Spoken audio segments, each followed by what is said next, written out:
on, by the way. This is going to be a lot of fun. So fun. Oh, what is the name of your, do you have a team name, or is it just, should I just say Athena Brownson? You can just use my name. Awesome. All right, just got to wait for Instagram to catch up. And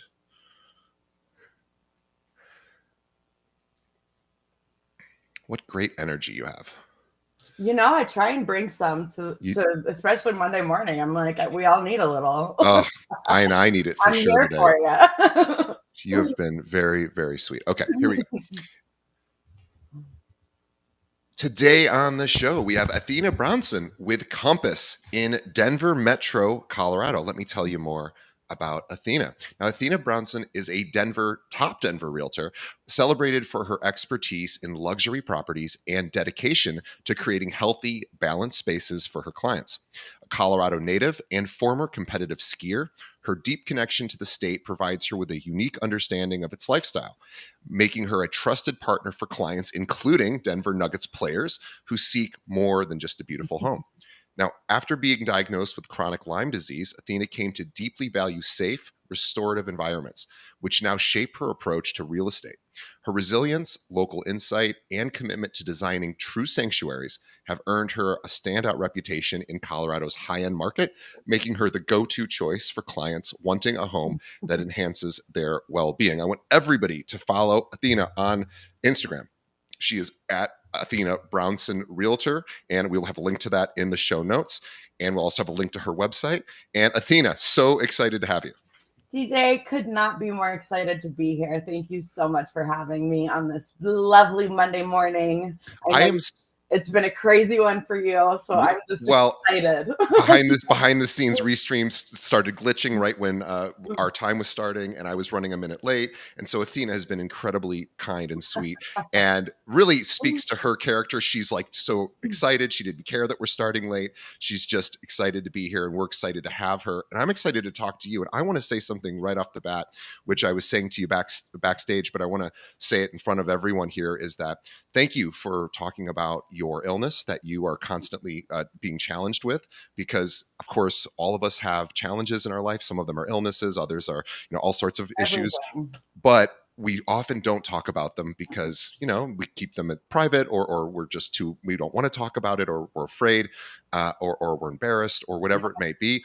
And I love the fact that you brought that up front and center, and it really I hope some of our other listeners who might be struggling with physical ailments can relate to what you're going through, and also the resilience that you've built as a result of having those kind of challenges in your life. So I love the fact, I hate the fact that you have this illness. I love the fact that you are so resilient as a result of it. Thank you. Yeah. I always say I'm the luckiest sick person alive, and I'm also an open book. Like I'm a firm believer that if you look back at your life, the greatest moments of growth occur when you're being challenged the most. Yeah. And that challenge doesn't have to be chronic illness. It can be divorce. It can be a tough market. It can be, family issues. Like, all of our issues are relevant. For me, unfortunately, it's been waking up in excruciating pain for 9 years, but it's taught me so much more about the depths of who I am and what I stand for, that I don't know that I ever would have learned had I not gotten sick. So challenge brings growth. It's funny. I always said, if there is a God, and if I get to meet God, if there is one, then the first thing first I'm going to say, couldn't you have just given me 5 more IQ points? I just needed 5 more IQ points. But the second thing I would say is, why did you have to make everything so worthwhile? The things that are so worthwhile so hard. And God would probably say, well, that's how it's supposed to be. Yeah. And you wouldn't have learned to be the man that you are without those experiences. 100%. And you couldn't have done it a different way. Okay, fine. But it is something to, it's like The Obstacle is the Way, that book by Ryan Holiday. I always go back to that during times of really challenges. The obstacle is the way, even though it's the least fun thing. But lots of things in life are unfun that are really fulfilling. In fact, most everything. But again, I applaud your resilience. I applaud your energy and your vibe. You certainly seem to be somebody who really appreciates the good that you do have. And so let's talk about that. You grew up in Breckenridge, so let's talk about what that life was like. Yes, so you definitely do not come across very many Denver native or Breckenridge natives, let alone Colorado natives. Our state is, we have over 5,000 people a month moving here. So to be able to say I'm from Breckenridge is, I had 300 people in my graduating class, and that was from 4 towns. So it all collected. But as I'm sure you could imagine, I grew up on snow. So I believe my dad always says he'd probably be arrested for child abuse at this point, because when I was 3 weeks old, he'd strap me to his chest and take me downhill skiing. I Well, don't think you could get away with that anymore. well, your dad was a professional skier. Tell us, what was it He like was. to grow up on the slopes, but also having a father who this was his livelihood, his life. What was that like? It was something that I don't know that I took as I think I took it for granted a little bit, just being so young. But the first, 8 years of my life were following him to ski races all over the world. He was a professional speed skier, so that basically means you get clocked going as fast as you can down the mountain for miles per hour. So his record was like 127 miles an hour on skis. Wow. Yeah. So I grew up in that environment. So it really, without knowing it, of course, I was immediately put in with some of the top coaches in the world, because I'm in Sure. Breckenridge, Colorado. Yeah. I've got this father who is a complete maniac in the best way, who really taught me what the value of hard work is. Because I mean, he is now 74. He's a car racer. He's beating 20-year-olds in Le Mans all over the world. And he works out 3 times a day to keep in shape for that Yeah. while running successful businesses. Isn't it crazy that people who drive cars, there's a physicality to it that Oh my people God. we don't realize. And somebody who's a downhill a skier has to just grind and practice, and it's like milliseconds they're Yeah, constantly shaving off. And exactly. it's just this your dad's a competitor, so you have that gene probably as well. So Definitely. when did you start competing? Yeah, so like I said, I was on skis when I learned how to walk. So at 2 years old, I got my first pair of skis. From about, baby age until about 13, I was in a racing program. So I skied downhill.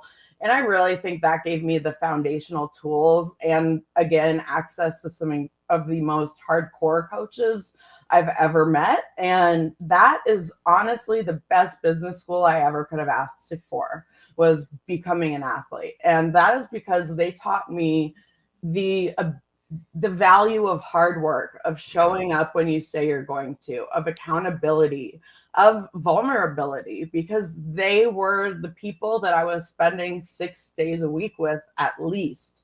I eventually, at age 15, switched over to freestyle. We call it kind of switching to the dark side, but there's no dark side. But that just meant that I was skiing slope style and half pipe. So all those crazy people that you see in X Games throwing Sure. themselves off jumps and in the half pipe, that was my sport. It Um, must have been fun to add in creativity to oh, that. this So was all of a great. sudden now you are the choreographer of your own sport, which a lot of athletes don't get to do, right? So that is something that you get to marry this super physical thing with a super creative thing, and then That's what compete. I love. Exactly. That's like my perfect, if you could describe what I love in life, and I think that's why I love real estate, you just encapsulated it. Community, competitiveness, being able to be creative. And really, what it taught me is the power of visualization. Oh, let's Because talk about that. when Tell you're me. skiing, there are not many places or opportunities to try tricks out other Yeah. than on the snow. So from a pretty young age, I remember I was probably about 15 or 16 years old in one of my I think it was the US Open. It was one of my first big contests. And my coach, I basically needed to try a trick that I had never done before, but I knew that if I didn't pull this, I was not going to make it to the next grouping. And it was actually me versus my mentor in that grouping. Oh So my gosh, it that's like was, straight out of yeah, a movie. Yeah. Sarah Burke, who pretty much is the anyone that knows women's freestyle or freestyle skiing, she invented it. I mean, she was the best mentor, but it was me versus her. And I was just, and my coach calmed me down. He said, Athena, you remember these hours that you have spent visualizing yourself landing tricks? Now is the time. Sit at the top of the course, take yourself through the course in your head, visualize yourself landing every trick. And if you can't visualize yourself landing, then you need to not stop working on that until you do, because the brain is a muscle. So Yeah. what I was doing was creating, it's basically neuroplasticity, Yep. that I'm creating neural pathways to convince my brain that I know how to do this movement.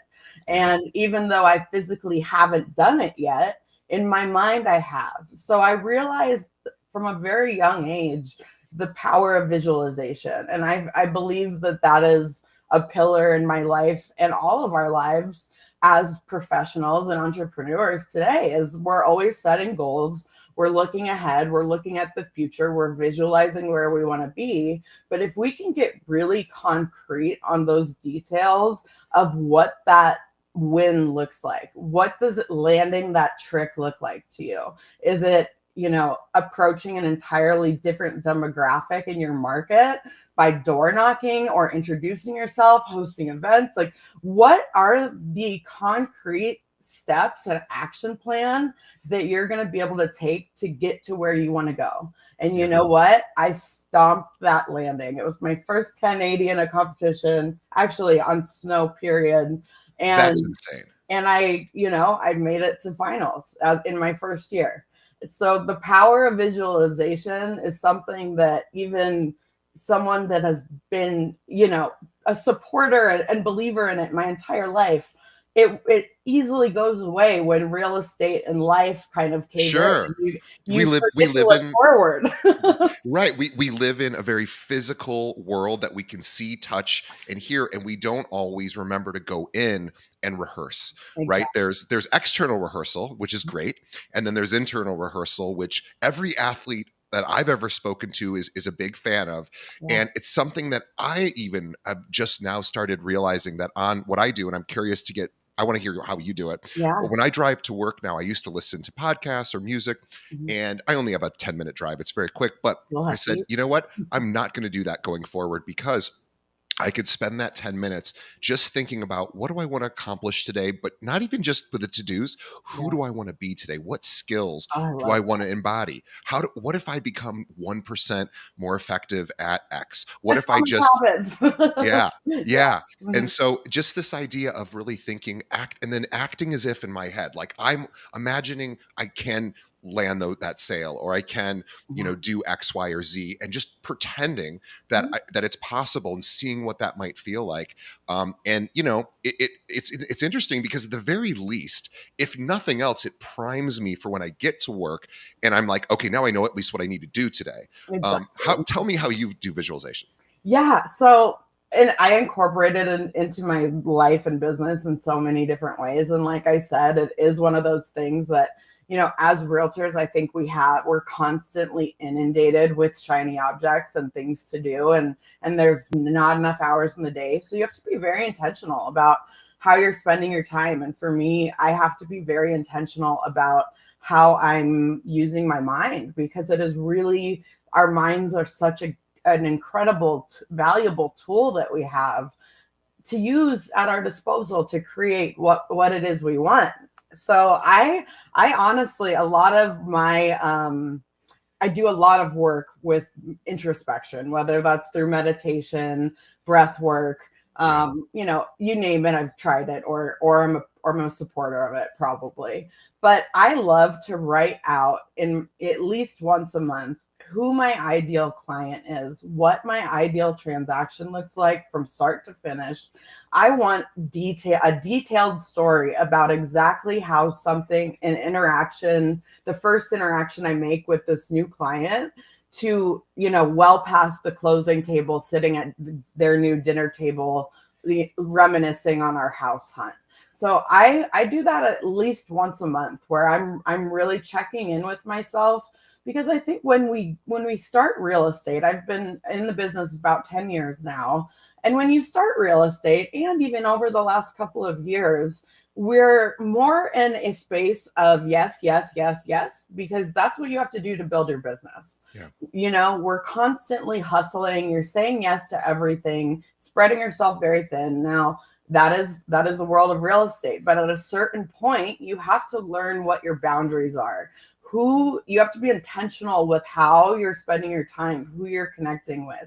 Are you showing up authentically? I always say real estate is not rocket science, it's reps. So you need to make sure that you are out there getting those reps, but at a certain point, there has to be the boundaries that you create to say no, because otherwise you're never going to learn how to take care of yourself.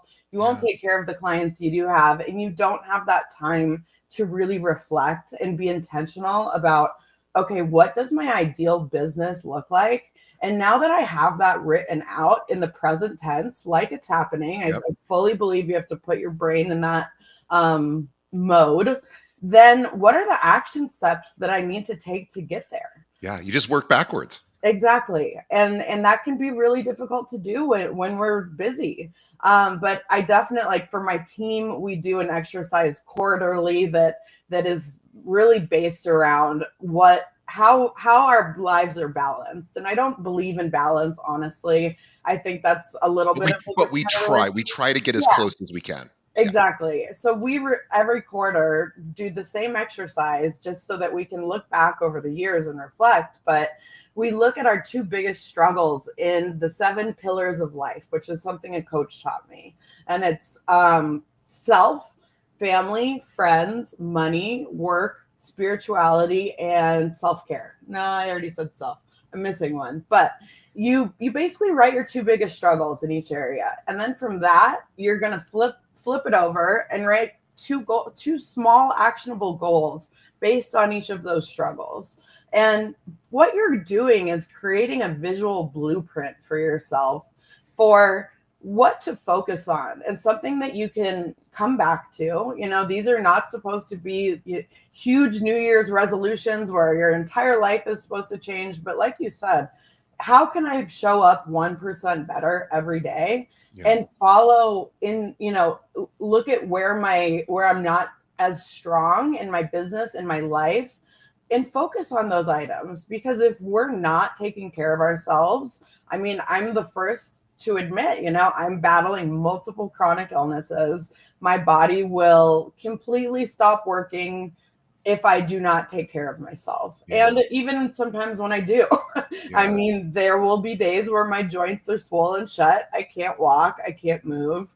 I probably have a migraine so bad I can't see. So how am I preparing even for those? Right, For because those that things? is that's the real. So it's like, what is so this idea of also not resisting what is, like, Yes. what we don't have to like the reality, but we have to accept that it's real, Yeah. right? So in your case, it's, hey, I have these illnesses and Mhm. they're not fun, and I wish I didn't have them, but I do, and they're going to get in the way of my work because I don't know when they're going to hit.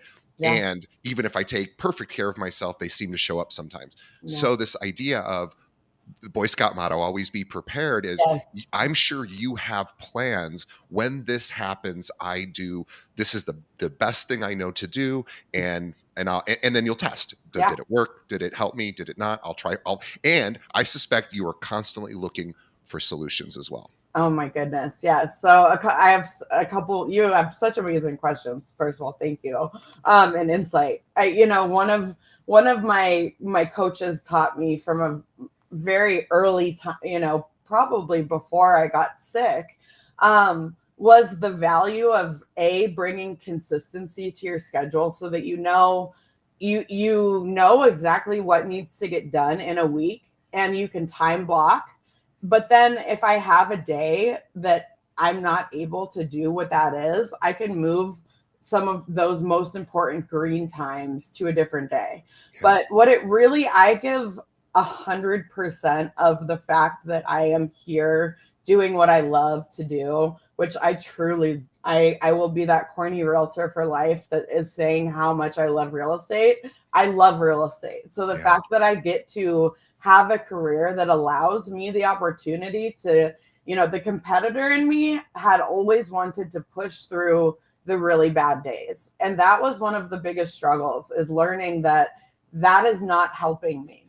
Right. There are instances where I'm not going to feel good a lot of times, but I need to show up as my best. But there are times where I need to say, hey, you know what? The reason I have such incredible teammates, the reason I've curated this small but mighty group of humans around me is so that I can take care of myself when I Yeah. need to.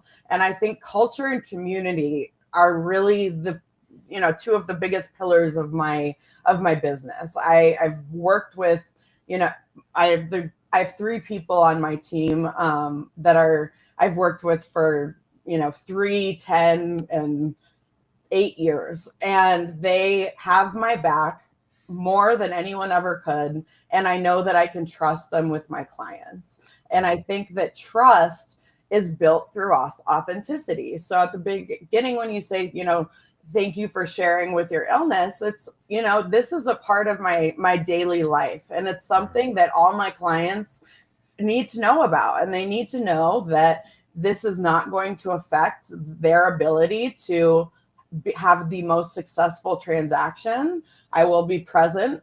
If I have a day where I do 4 plasma transfusions a month, for instance, that is 4 days in the hospital, literally getting all the blood taken out of my body, go through a centrifuge, take my plasma out, and replace it with like bottled synthetic plasma.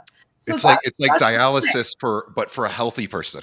For somebody exactly. that's an athlete that, typically if we're, and I don't mean to No, put a yeah. judgment on anyone who's in dialysis who has, like, Oh, that's totally. awful, but a lot of that, if people lived healthier lives, that might actually prevent some of that. You're in a situation where you have to do it no matter what. Yeah, hopefully not forever, but having that support system, but also having structure. And I think that's really what the last year and a half have taught me in particular is I want to do it all. I was a one-man sport skier.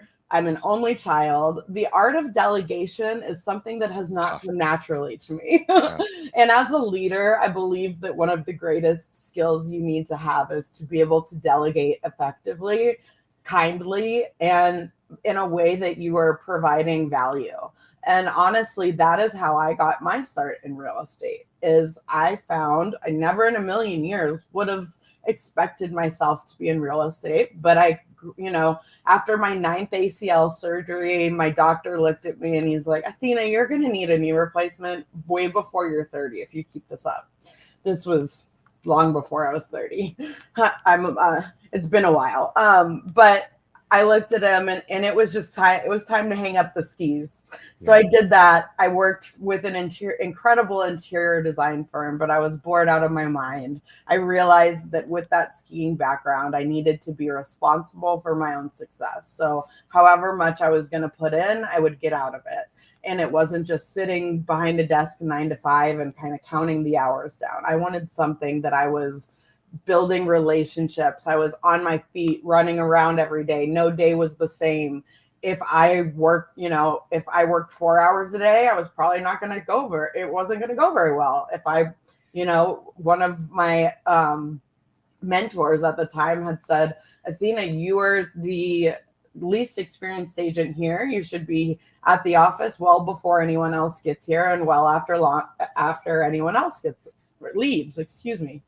So I kind of brought that mentality early on to, okay, now how do I follow a top producing agent who was actually the owner of my small brokerage at the time. He still is, John Stegner. Thank you. He let me follow everything he did for the first year of my career. And this allowed me to, I'm a firm believer that you, unfortunately, real estate school, from my experience and anyone I've talked to, doesn't teach you much. You learn the basics. You learn how to pass the test, and that's about it. Exactly. So when you're let out into the wild, so to speak, I think there's a lack of footing or understanding where to go and how to spend your time and how to be intentional and what to be doing. And if you can find a mentor that you respect them not only from a business sense, but from the way that they do business. How are they as a person? I admired so much and admire John because he believes so firmly in relationship based business. He wants to ensure that any client that he has, whether it's someone he's helped, multiple times or a first client, they are going to be wanting to have him over for dinner months after the closing or 2 years down the line when they need someone who's amazing for HVAC, that he's going to be their first call. So when I saw this, and he's a ray of sunshine. He's one of those people you're around and you're automatically want to be better. And I think that also speaks volumes, surrounding yourself with people that bring out the light in you. And to be able to watch every call he made, every market analysis, do showings with him, open houses, it gave me the reps that I needed to understand it as much as I could. And then one of the most valuable things he said to me, which I know was in an episode I was listening to with Lindsay this morning, was the greatest thing you can do as a young agent or a very experienced agent, if you don't know something, is you say, you know what? I don't know that off the top of my head right now, but I have such great resources. Let me get back to you. Because when you're starting in real estate, it is so easy to want to pretend that you know everything and that you have an answer for everything because you don't want to be, you don't want to look green to your client.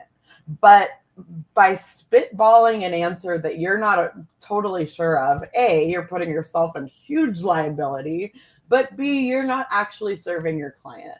So that was honestly one of the best pieces of advice I've ever gotten. And I still use it today. If I don't know something, that's not, there's no one in the world that knows every single little thing about, the intricacies of any job. But we have resources available at our fingertips, whether it's a coach, a mentor, your managing broker, another broker in your office. You're surrounded by people that actually do want to help you if you will open your mouth and ask for it. Yeah, I want to talk too about, one thing that I love about athletes. I think it's taught, it's built into being a professional or competitive athlete, is this idea of learning how to lose. And because, of course, very few people Yeah, have perfect records, I and even will. just in practice, you're going to fail. You're going to, and again, I love that because what's great about it is if done correctly, it builds resilience. It makes you okay with not getting the result you want because you're not always going to get that. And also having an illness is similar because like you said, there's days where you've done everything correctly and it still doesn't show up. The health doesn't show up in the way that you want it. So you have to accept that. Yeah. I want to talk about that. People they look at people who are highly successful, people on the show, competitive skiers like you've been in the past. You're now obviously a top realtor, and they just see the success because people Yeah. typically aren't posting on social, "Hey, I had this massive failure today." But So many falls on the face. yeah, yeah, and let's talk about that. What when you don't land that deal that you want, or that client, or something goes wrong that maybe you missed it, you missed something, or maybe it was sometimes things just happen to us, and other times we just drop the ball. So Totally. I dropped the ball this weekend on a guest for another podcast I do. I completely forgot about the thing. I've never done that before, and I Life. dropped the ball, and I felt really terrible about it because that's what you should feel when you drop the ball. Yeah. But at the same time, I had to pick myself up, and I had to I had to continue going and realize, like, I'm human. I make It happens. mistakes. Everyone does. But let's talk about that. When you make an error, and athletes are so great at this because it typically is like no big deal. How do you not get stuck in that mistake? Yeah, so that is a huge challenge for me because I'm absolutely I'm a planner by nature and a kind of a perfectionist from skiing, because if we, weren't listening to our coaches, it would be okay, take your skis off, do 50 burpees in your ski boots and then go put the Oh, air. burpees in a So, ski boot. Like yeah, if not burpees weren't, if they fun. weren't terrible enough to do, put heavy ski boots on and then do them. Yeah, so there was always, that is an extreme sense of accountability. But in day to day, when I came into real estate, I think I had scored like in the 98th percentile in terms of like planning. And I believe I had my life planned. I was like, it's this, I'm going to do this. And that really translated into my day, which translated into my actions. But I quickly lost my health after that. Yeah, And what I learned is that anytime you tell life what your plan is, it's gonna like it's a joke. Nothing ever goes to plan, unfortunately. yeah, Whether it's a real estate transaction, whether it's something personally you're going through, life does not go to plan. But our ability to pivot is the one element that is in our hands. yeah, So when we drop the ball, I'm a firm believer in saying, first of all, I'm sorry, yeah, this is not acceptable. yeah, I don't run my business this way, but I'm human. I would really appreciate, the opportunity to show you a better experience. yeah, Taking note of that, but not it's a really difficult not to take it personally when you mess up, because you want to give your clients the absolute best. You want to be perfect for them. But yeah, what I've realized, and I don't know that I would have really learned this about myself or how to handle it if I had not gotten sick, was that there are going to be so many instances throughout our lives in a multitude of ways where we do not, meet, whether it's something that people even notice or they don't notice. right. There are always going to be things that we can do better. And if we focus on how we failed, how we didn't succeed at that, that is where our energy is going. Yeah, And your client is going to feel it.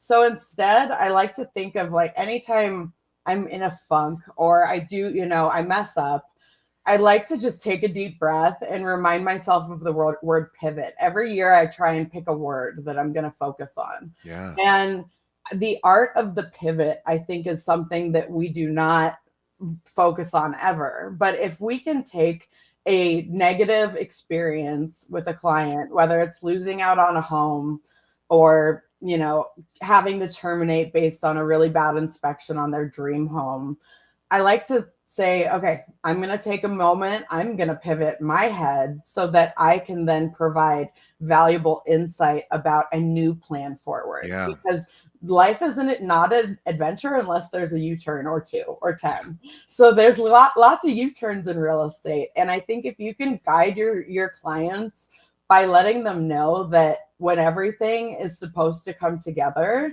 when it's like visualizing that trick, when you have gotten, when everything is lined up as it should be, you will get into the property you're supposed to be in. And yeah, after 10 years, I firmly believe that. And I don't think it's woo woo. I think it's, if something it does not work out and with your client with real estate, it's because something else is out there. A better home is there for your client. So instead of seeing this as a negative dark cloud, we try and reframe it into an opportunity. And that's what I try and do with mistakes, because mistakes give us the opportunity to learn, to grow, to do better next time. And I think if you take accountability, be transparent about that, whether it's your fault or no fault of yours, but still something that's greatly affecting your client, yeah, put your take accountability and let them know how that is going to change the way that you operate as a team together, because that is your team. Your clients are your team. yeah, And you want to make sure that as the leader, you have a clear approach, plan, system structure for them to move forward, because it helps us to not stay and sit in the negative. Yeah. And that's a hard thing not to do in anything you're going through in life, is sit in the negative. Yeah, Yeah. I find that when it comes to interpersonal relationships, Yeah. when we let someone down, whether it's our fault or not, they feel let down. Really, most of the time, again, this isn't, there are exceptions to this, but most, I would say 99% of my experiences have been when I've made a mistake. People just want me to apologize, Yeah. take ownership of it, Mhm. have some empathy for how that affected them, and then also say, and here's what I'm doing now to correct it, or here's what I'm doing to move forward. But again, it's funny because I've found that people typically are really accepting of that, no matter what the mistake is. If, as long, like, I made the mistake, I didn't show up for a podcast, which is like the very thing I have to do every Yeah. time, and I didn't. And I wish I had, but You're I was human. cooking. I literally You're went straight to. human. I was funny. I literally, I wasn't even like sitting around. I was doing meal prep. I was cooking for 3 hours, and Yeah, it just slipped my mind. Anyway, it so happens. as it happens, and at first I didn't want to face the person. I was so embarrassed. I was ashamed. I said, and then I went, okay, I'm human. We all make mistakes. And I said, what do I need to do right now? And it's like, I need to apologize, and I need to say, you pick the time and the day next time, and I'll be there because I owe that to you. And if you don't want to do it anymore because of this, I understand that too. I apologize. I don't want to waste your. I'm sorry for Yeah, wasting I your time. value your time, and Value your time. yeah, And he was, no problem. Let's get it rescheduled. And I'm so that's sorry. how most people respond to things. But it is funny. There are lots of times, lots of people I've met where saying I'm sorry is a hard thing. They just either can't do it or they won't do it. And I have A lot found, of pride. yeah, yeah. Well, Not in the right way. what do they say? Pride goeth before the fall, or something Yeah, like that. exactly. Yeah, it's and too. I wanted to talk about gratitude because Yeah. you are somebody that I suspect has an intentional gratitude process, program that How did you you run. know? Yeah, Yeah, I can tell, and I think our audience can tell that you seem to be a very grateful person, despite having some pretty serious challenges. yeah, Um, and let's talk about that. How do you practice gratitude? absolutely. So I'm a firm believer in, when I lost my health, that um sense of planning, my everything that I had ever learned and cultivated in my life went out the window. And of course, with that came with a period of grieving. Like Sure. I was not just, oh, I got Lyme disease, which turned into every autoimmune disease, but I'm still grateful. Like, I definitely believe that there is a cycle of, like, you have to mourn, you have to let yourself feel how much that sucks, but you can't let yourself get stuck there. Yeah. And I believe that one of the most critical things that I've learned over the last 9 years of having health challenges is having my toolkit for what is going to keep me in the right headspace. What are my go-tos for when I'm really not in a good headspace, or I'm having a really hard time physically? Stress, for instance, makes my body flare up Yeah. horrifically. Yeah. And that's something we deal with every day. So I have to be very intentional about what I'm feeding myself, so to speak. Yeah. And that includes, and I have a huge amount of what they call brain fog. Like, I don't know if you've ever had a big meal and you just Sure. can't think and you're like exhausted.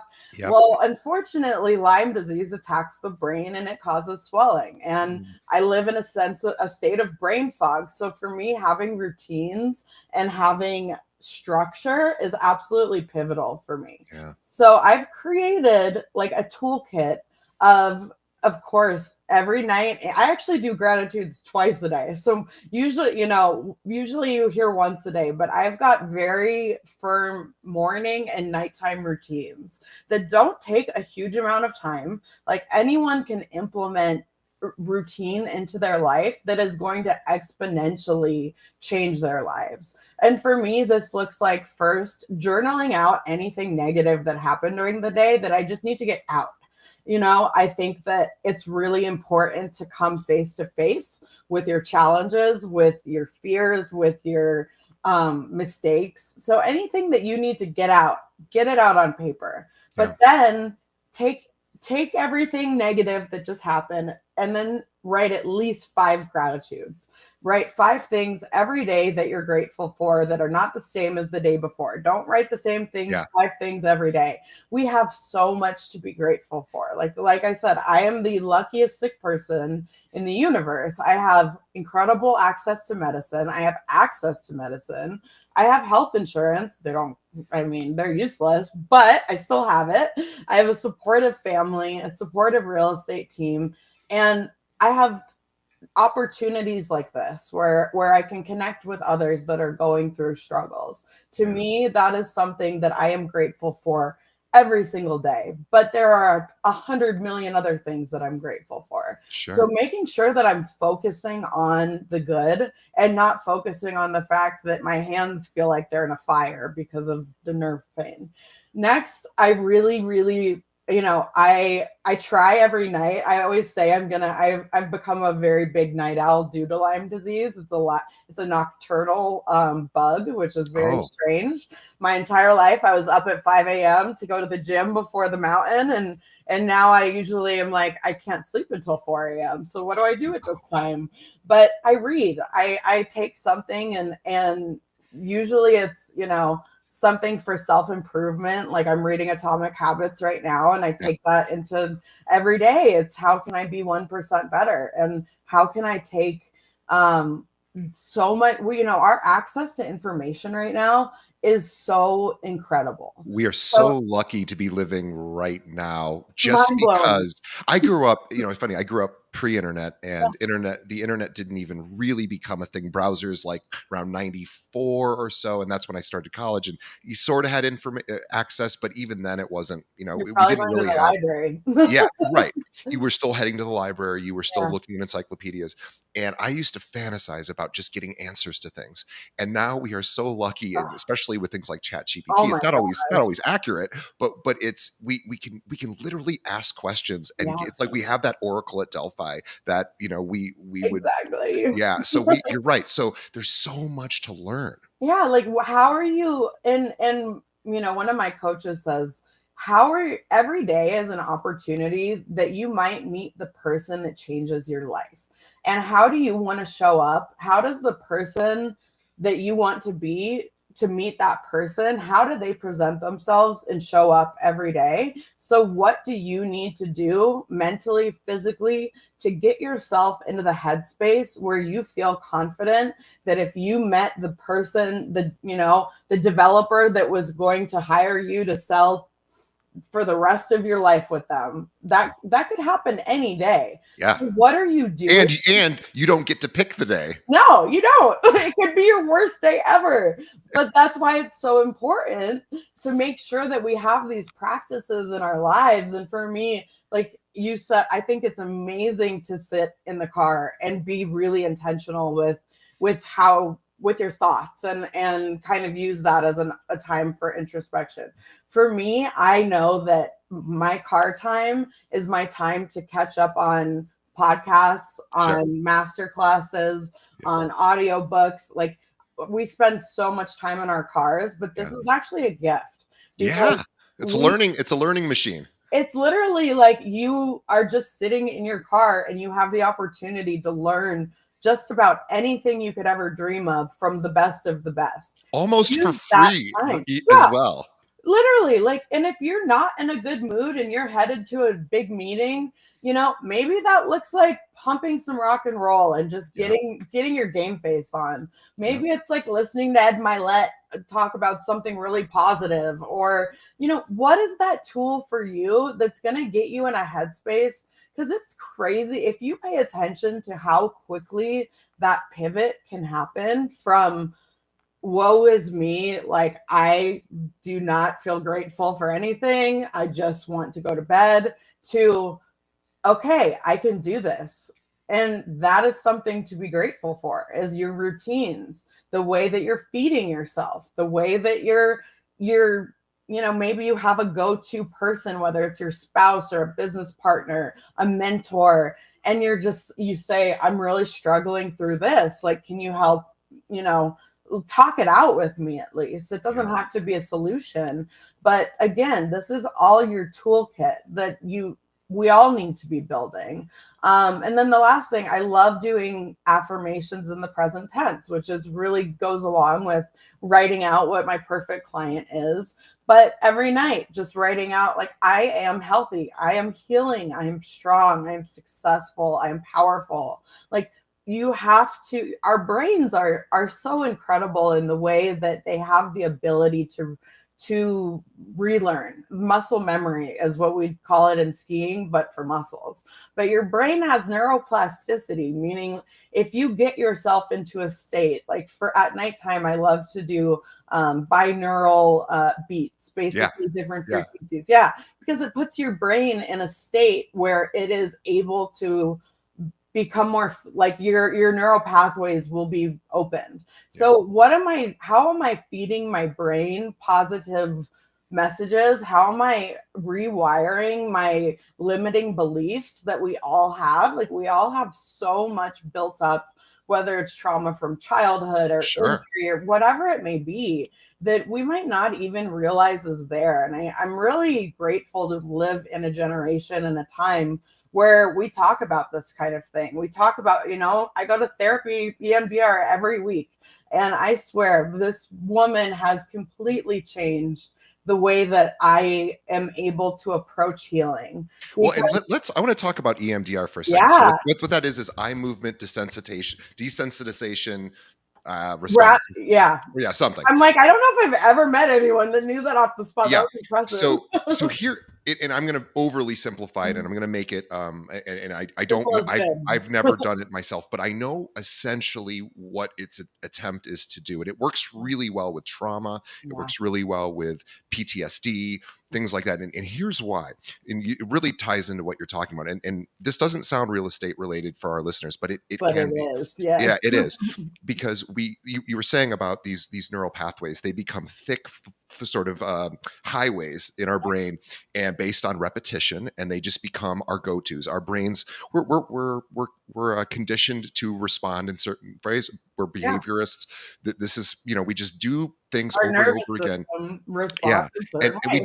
do things automatically, and what happens is the things we learned when we were younger, maybe some things weren't so helpful, but we still learn them, and they became, stuck. We get stuck in them, and what eye movement desensitization, I believe, does is Yeah. it helps break those neural pathways Yeah. by literally moving eyeballs around and doing some things, but basically just saying, Yeah. let's scratch the record that's running so it can't really play the same, and then we're going to build some new pathways. We're going to build some new records that are more intentional. And boy, Incredible. it's a legitimate therapeutic technique. It's been, it's one of those things that doesn't sound like it should work, but it does. It's I would, I don't understand still. I'm like, I, how did that just unlock this that yeah. allowed me to process whatever limiting belief that was so that we could create something new from it? Well, It blows my mind. I will tell everyone else too. If you are looking to develop more skills around being able to manage your emotional state, the best that I've ever found, I've been studying this for now 4 or 5 years, is dialectic behavior therapy, DBT. Ooh, Yeah. So everyone out there, if you're I am gonna struggling with check that out. emotional regulation, distress tolerance, Yeah, interpersonal effectiveness, things like that, this is what it's for. It is all skills based. It teaches you how to do I'm things. gonna check this out right Oh, away. you're gonna love it. You are gonna love it. Well, especially in this industry, you look at, I was looking at stats yesterday in Denver Metro, just for instance, 33 or 36% of agents did not renew their licenses in 2025. And I think we all know why. It has been a very difficult couple of years. People are burnt out.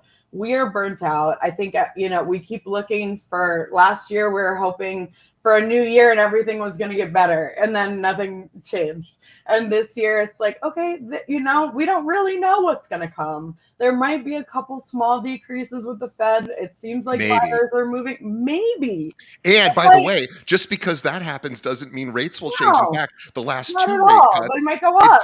yeah, exactly. The last They're two usually rate cuts, inversely. it didn't affect rates at all, sadly. Yeah, Yeah. usually they're inversely correlated. So it's like, well, okay.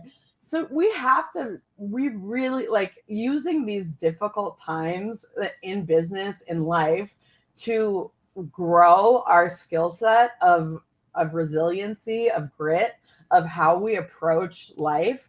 like now is the time. And I think oftentimes when you're doing things like, taking an hour a week to do therapy or hour and a half, we think of oftentimes it's like, well, I should be working during that time.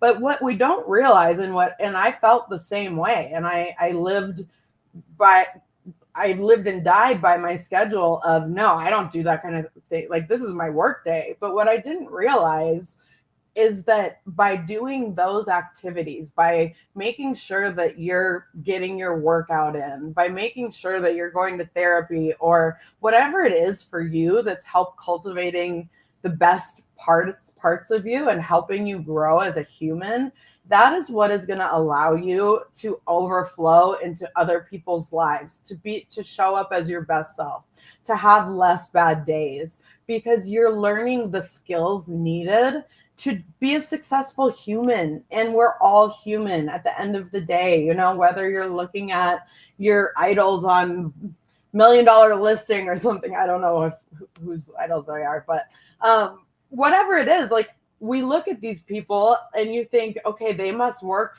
12 hours a day with absolutely no breaks. And you can't have self-care in there, but it's what you realize when you start implementing, these must do activities from your toolkit of, okay, I know that if I don't work out a certain number of days a week, that I am not going to be as effective mentally, emotionally, and I'm not going to, I'll probably be a little bit more irritable. So I know that if I'm not doing those things, that I'm not going to be the best broker I can be for my clients. So being intentional with our time and recognizing that whatever self-care, and I think self-care kind of has gotten this connotation with it of like going to the spa, Being luxurious, yeah, luxury, yeah, maybe luxurious. every once in a while you're celebrating a big win, and you should go celebrate and go to the Four Seasons spa or something. But no, we're talking about the basics every day, every week that need to become just as non-negotiable as the green time blocked into your calendar for real estate, because that's sharpening your brain. Yeah, well, look, physical exercise, unfortunately, is a non negotiable if we want to have the energy to do extraordinary things. Even just to do normal Big things, you time. need it. And you know what I've learned too? And I'm curious to get your thoughts. Athletes always know this, Mhm. that you don't have to like something, you just have to do it. You just have You, to show up. you just, yeah, Show in up and fact, get through it. there's a lot of things I don't like to do. If I can just get myself to do them, then it doesn't, like, I kept waiting for me to like love doing pull-ups or actually I don't mind doing pull-ups, but doing like Burpees. burpees. Yeah, I perfect. hate burpees. I will never enjoy doing burpees, Yeah. but it's a really good idea to do a burpee. Yeah. It's a really good idea. Mhm. The data is in. It's so I can say, well, I don't like to do that. And then, well, okay, good. That's Yeah. fine. I don't like to pay my taxes. I don't like to do a lot of things in life. But Adulting's hard. right. But and it's hard and it hurts and it's painful and all of that is true. And I just still have to I still get to do it. And Yeah. if I just do it, I'll feel proud. In fact, I'll Feel probably so even much be better. I'll be more proud of myself for doing the thing I don't want to do Yeah. than the thing I do want to do, right? So it's funny. I actually get a bigger benefit Oh, from big doing the time. thing that I dislike the most, but that is really super healthy for me. So I used to say to myself, like, I really should like start doing cardio because I was doing weights and I Yeah. still do weights. And I kept saying, I really should. I kept waiting for that motivation to kick in. It's like, oh, that's not how it works. Yeah. Like, I just have to do No. it. I just have to do it. And then I'm not going to like it probably. Okay, fine. But it's a really good But we can idea. get through it. And just do it. And then I will be like, oh my God, DJ, you did something you didn't even want to do. Yeah. So Honestly, that's how I live every day. I mean, yeah. I used to spring out of bed in the morning. Now getting out of bed is literally the most painful, difficult experience ever. So I have like, okay, I'm gonna get my podcast on that's gonna motivate me to like drag myself out of bed. And then I'm gonna take a shower, and it's gonna be so hard because I'm exhausted. But it's like celebrating those small victories. And then when you start when you continue showing up for yourself when you don't want to, it creates a sense of self like accomplishment, Yeah. and you can feel proud of yourself for saying, I did not, I didn't think I was capable of showing up today. I didn't think that, you know, I, I could have let a million things get in the way of that workout. But when you're finished doing it, not only do you have that sense of accomplishment, but you're building again those resiliency. You're building a neural pathway that shows you can do hard things. Yeah. You can accomplish anything you want, but it's not fun. So don't anyone that thinks that all of this is sunshine and rainbows. It's like no, a good majority of being an adult is difficult, and but if you recognize how you feel before and after you do something. My first mentor always said the heavy light test. If you, and I think this goes well with real estate, is there are so many avenues to success. And if you try and do everything, it's A, not going to be authentic to you, but B, you're not going to have fun. And if you're not finding the activities in your life that make you feel lighter when you're done, they make you feel heavier, then you need to get rid of the heavy. And it's a really easy way to determine, where you should focus your energy, especially like in real estate. If you're someone that hates making cold calls and you feel heavy and down afterward, you probably should not put that on, that probably shouldn't be your focus of your day. And the good news is there's a million other avenues. Exactly. Yeah, you don't, there are some sales jobs where you have to make cold calls, Yeah. and that's a tough position to be in, and maybe you should find another job if you hate it that much. Mhm. But the good news about real estate is you don't want to do cold calls. Great. There's 7 other things you can try that you might enjoy. And if you're authentic to it, I really believe that's where you find success. And the easiest way for me in life to understand, whether it's spending time with certain people, doing certain activities, do I feel lighter or do I feel heavier? And you Yeah, can apply that to anything in life. I love And that. it will really help guide you in making decisions on where your time should be spent, because it'll help you show up as your most authentic light self. I love that. I've never heard of that heavy light test. I'm going to start applying that to my John own life. Stegner. It's And it's one of the best things I ever heard. I want to talk. I want to wrap up with one thing because you have given Yeah. us so much of your time. I want to wrap up in being coached. Yeah. Let's talk about the importance. You were a professional athlete. Every professional athlete I've ever met has a coach. Now you're a real estate agent. You're a top real estate agent. Do you still have a coach? Oh yeah, I have two at the moment. Usually I have two, a business coach and a real estate coach. And I mean, and that doesn't even get into like the therapy coaching or whatever. Sure. But no, I'm a firm believer that no matter what industry, I mean, for the most part in life, there should be someone looking from a bird's eye view over your business and helping you determine, like, understand where your blind spots are, helping you understand where your time is going and what your natural talents are and how to cultivate them, but also keeping you accountable. I mean, I've been with a coaching program. Was with a coaching program for 6 years, and they helped create basically a grid of activities that I needed to get done every week. And, it would be like 5 face-to-face meals, 10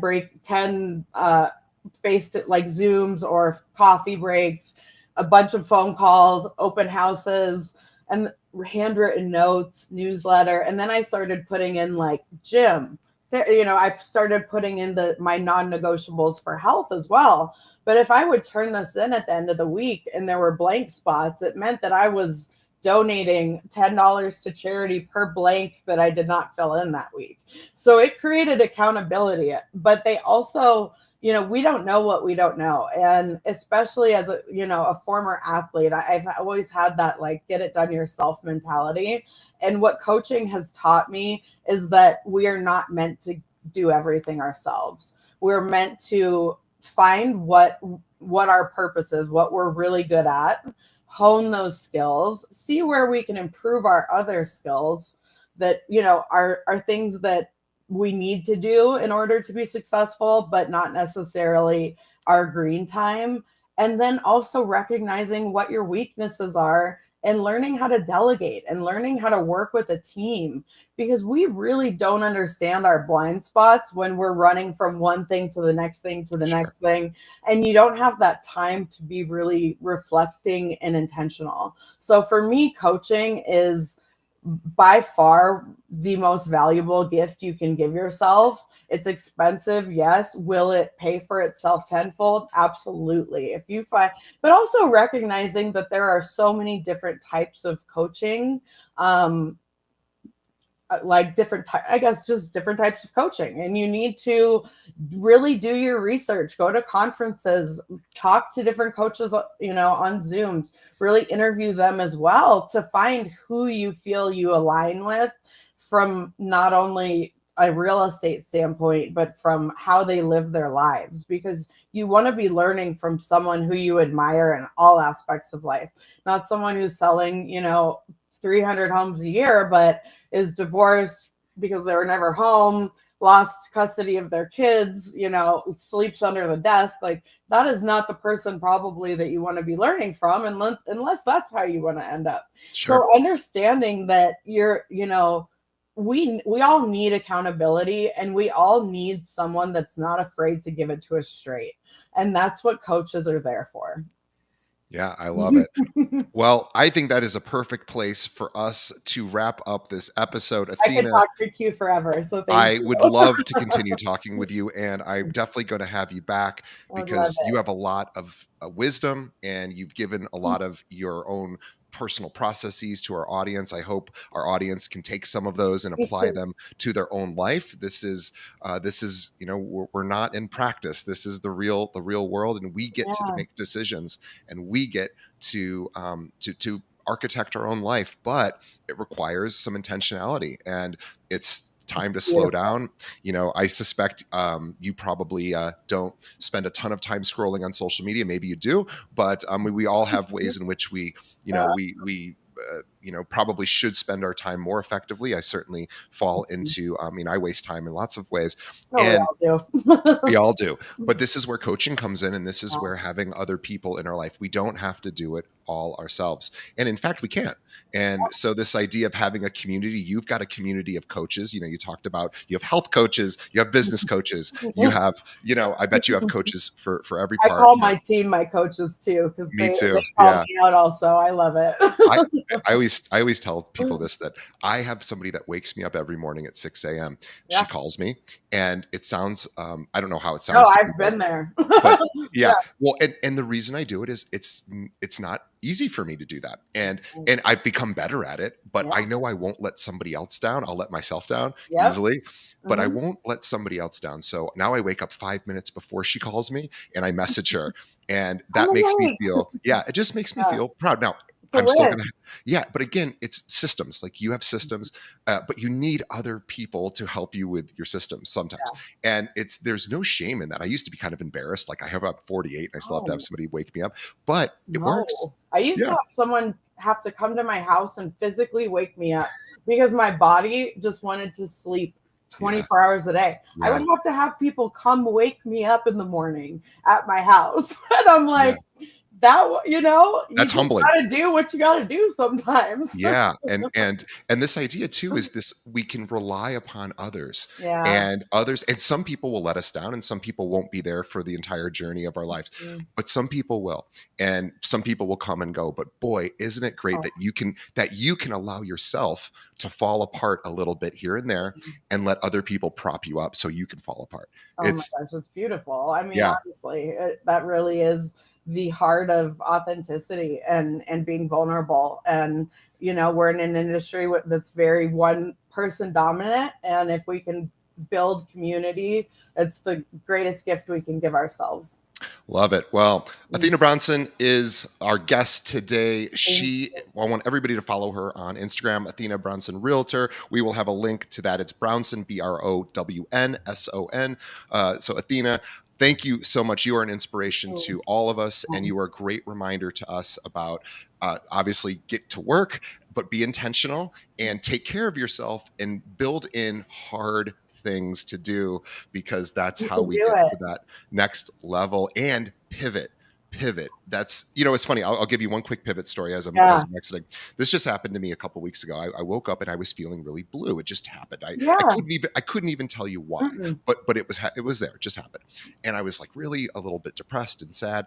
And and it was funny as I looked out at my windows in my condo, and I saw the sun shining, and I go, well, that's something to be grateful for. But then I thought, but is that enough for me to like overcome this blue? Because I wanted to honor the Yeah. fact that I wasn't feeling well, but I also wanted to pivot. And so I said, okay, well, what would I need to think in order to feel differently right now? And I said, well, there's a lot of people that didn't wake up today. There's a lot of people that yesterday was their last day on this earth.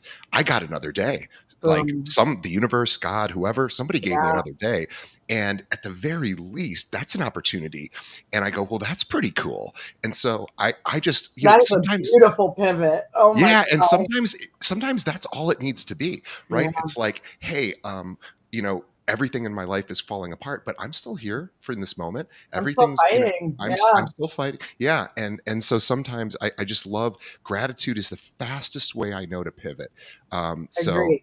yeah. Completely. We Well, align on many things, my friend. well, we are fast friends, and I Indeed. appreciate you being on the show. Kindred spirits for sure. Indeed. And I appreciate you. And look, because of this podcast, you and I got to meet. You get to talk to my Right? audience.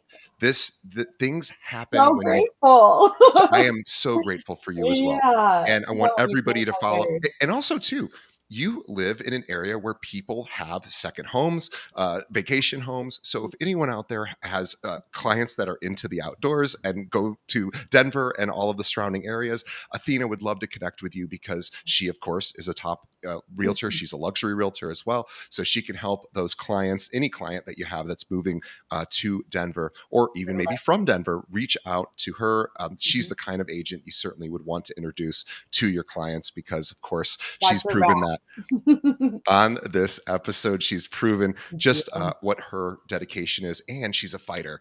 And fighters always to end up, you know, making it happen. So, on behalf of our audience, Athena, thank you for opening Thank your heart, thank you. you for sharing, and on behalf of Athena and myself, thank you to the audience. We love you, even though we can't see you or speak to you right now, but we appreciate you. And please leave us a review. Let us know what you think of the show. Tell a friend about this episode. Maybe somebody who's going through a hard Share. time. This is the episode to send them because they might just get a little bit of perspective and maybe it'll give them the courage to pivot. So send them a link to this episode and we will see everybody on the next one. Thank you, Athena. Thank you so much for having me.